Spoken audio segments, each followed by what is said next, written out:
MTV news Kannada ವಾಹಿನಿಗೆ ಸ್ವಾಗತ. ಬಿಸಿಲಿನಲ್ಲೂ ರಂಗೇರಿದ ಬಾಗಲಕೋಟೆ ಉಪಚುನಾವಣೆ ಮತಕ್ಷೇತ್ರ. ಬಾಗಲಕೋಟೆ ಉಪಚುನಾವಣೆ ಗೆಲ್ಲುವ ಕುದುರೆ ಯಾವುದು? ಬಾಗಲಕೋಟೆ ಉಪಚುನಾವಣೆ 4ನೇ ದಿವಸ ಪ್ರಚಾರ ರಂಗೇರ್ತಾಯಿತು. ಇಡೀ ಕರ್ನಾಟಕ ಸರ್ಕಾರದ ಆಡಳಿತ ಮಂತ್ರಿಗಳು ಬಾಗಲಕೋಟೆಯಲ್ಲಿಯೇ ಬೀಡು ಬಿಟ್ಟಿದ್ದು ಪಕ್ಷ ಹಾಗೂ ವಿರೋಧ ಪಕ್ಷಗಳ ಭರಾಟೆ ಜೋರಾಗಿದೆ.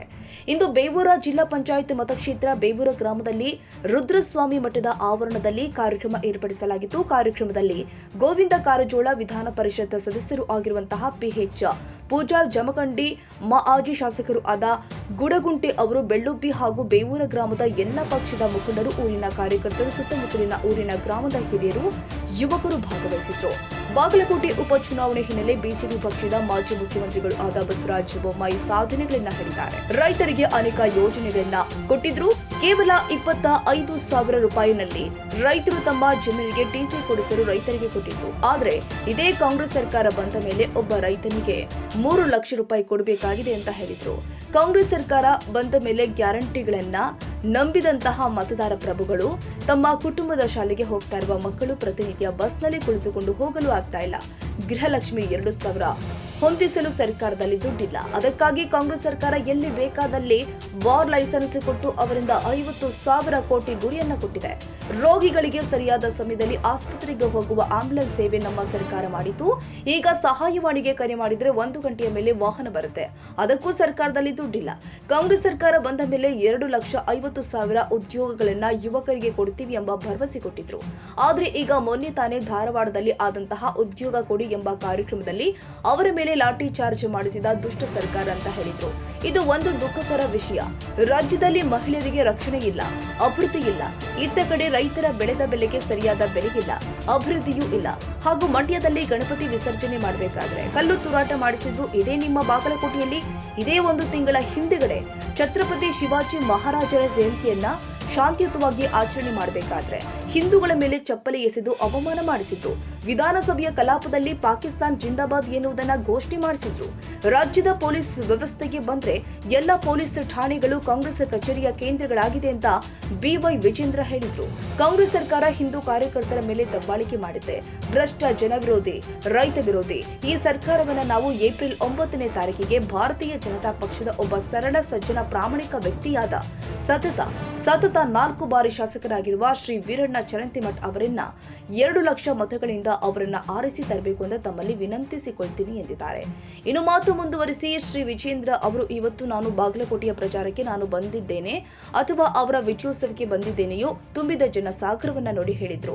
ಕಾಂಗ್ರೆಸ್ ಪಕ್ಷದ ಆಮಿಷಗಳಿಗೆ ಬಲಿಯಾಗಬೇಡಿ, ಬಿಜೆಪಿಗೆ ನಿಮ್ಮ ಮತ ನೀಡಿ, ಕ್ರಮ ಸಂಖ್ಯೆ 2ಕ್ಕೆ ಕಮಲದ ಗುರುತಿಗೆ ನಿಮ್ಮ ಮತವನ್ನ ಮಾಡಿ ಅಂತ ಆಶೀರ್ವದಿಸಬೇಕು ಅಂತ ಕಾರ್ಯಕರ್ತರನ್ನ ಉದ್ದೇಶಿಸಿ ಬೇವೂರ ಗ್ರಾಮದ ಕಾರ್ಯಕರ್ತರಿಗೆ, ಸುತ್ತಮುತ್ತಲಿನ ಗ್ರಾಮಸ್ಥರು, ಮಹಿಳೆಯರಿಗೆ, ವೃದ್ಧರಿಗೆ, ಯುವಕರಿಗೆ ಹೇಳಿದರು. ಅದೇ ರೀತಿ ಮುರುಗೇಶ್ ನಿರಾಣಿ ಅವರು ಮಾತನಾಡಿ, ನಮ್ಮ ಕೇಂದ್ರ ಸರ್ಕಾರ ರೈತರಿಗೋಸ್ಕರ PM ಕಿಸಾನ್ 6,000 ರು ಹಾಗೂ ರಾಜ್ಯ ಸರ್ಕಾರ ಒಂದಿಗೆ 4,000 ಒಟ್ಟು 10,000 ರು ನಿಗದಿ ಮಾಡಿತು. ಇದಕ್ಕೂ ಕಾಂಗ್ರೆಸ್ ಸರ್ಕಾರ ಕಲ್ಲು ಹಾಕಿದೆ ಅಂತ ಹೇಳಿದ್ರು. ಮಾನ್ಯ ಚರಂತಿಮಠ್ ಅವರು ರೈತ ನಾಯಕರು, ಹುಟ್ಟು ಹೋರಾಟಗಾರರು, 4 ಬಾರಿ ಬಾಗಲಕೋಟೆ ವಿಧಾನಸಭಾ ಮತಕ್ಷೇತ್ರ ಶಾಸಕರಾಗಿ ಆಯ್ಕೆಯಾಗಿ ಜನಸಾಮಾನ್ಯರಿಗೆ ಹತ್ತಿರವಾದವರು ಅಂತ ಹೇಳಿ ಬಿಜೆಪಿ ಗುರುತಿಗೆ ನಿಮ್ಮ ಮತ ಹಾಕಿ ಅಂತ ತುಂಬಿದ ಜನಸಾಮಾನ್ಯರಲ್ಲಿ ವಿನಂತಿ ಮಾಡಿಕೊಂಡಿದ್ದಾರೆ. ಪತ್ರಿಕೆಗಳ ಮುಖಾಂತರ, ಮೀಡಿಯಾಗಳ ಮುಖಾಂತರ ತಾವೆಲ್ಲವರನ್ನ ಬಲ್ಲವರಾಗಿದ್ದೀರಿ.